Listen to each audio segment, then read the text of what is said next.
আহি স্থানীয় ৰাইজৰ কি অভাৱ, স্থানীয় ৰাইজৰ কি সমস্যা নিজে শুনিবলৈ, নিজে চাবলৈ আপোনালোকৰ মাজত আহিছো। নিশ্চয় আপোনালোকৰ মনত আছে যে মোৰ পিতৃ প্ৰয়াত তৰুণ গগৈদেৱ অসমৰ ৰাজনীতিৰ যোগেদি শান্তি আনিবলৈ সক্ষম হল।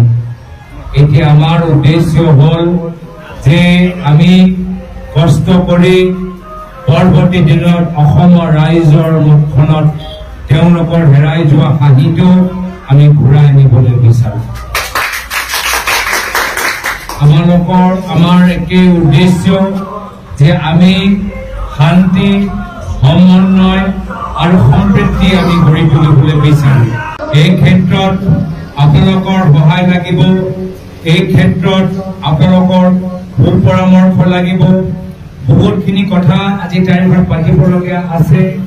মাটিৰ সমস্যা এটা ডাঙৰ সমস্যা, চিকিৎসা এটা ডাঙৰ সমস্যা, লগে লগে ইয়াত আমাৰ ঘৰুৱা, আমাৰ সৰু দোকানী, সৰু আমাৰ ঠেলা গাড়ী চলোৱা মানুহবোৰ আজি তেওঁলোকৰ বিভিন্ন সমস্যা। আজি স্থানীয় কন্ট্ৰাক্টৰসকলো আজি তেওঁলোকে আগৰ দৰে গুৰুত্ব পোৱা নাই। গোটেইখিনি কাম আজি দিছপুৰ কেন্দ্ৰিক হৈ গৈছে। গোটেই বিটিআৰৰ ৰিমোট কণ্ট্ৰল এতিয়া মুখ্যমন্ত্ৰী হিমন্ত বিশ্ব শৰ্মা ডাঙৰীয়াৰ হাতত। য'ত তেওঁলোকে মাটি ল'বলৈ বিচাৰে মাটি লৈ লয়, য'ত তেওঁলোকে মাটি বিক্ৰী কৰিবলৈ বিচাৰে বিক্ৰী কৰি লয়, কিন্তু স্থানীয় ৰাইজৰ লগত কোনো ধৰণৰ আলোচনা নকৰে, স্থানীয় নেতাসকলৰ লগত কোনো মত বিনিময় নকৰে। তেওঁ নিজকৈ বিটিআৰৰ ৰজা দৰে ভাবিবলৈ বিচাৰে, নিজকে বিটিআৰৰ ৰজা ভাবে। আৰু এই ৰজাৰ অহংকাৰ আমি অহা দিনত আমি ভাঙিবলৈ আহিছো। কংগ্ৰেছ দলে এই অহংকাৰী ৰজাৰ ৰাজত্ব, এই অহংকাৰী ৰজাৰ অৰাজকতা আমি ভাঙিবলৈ আহিছো।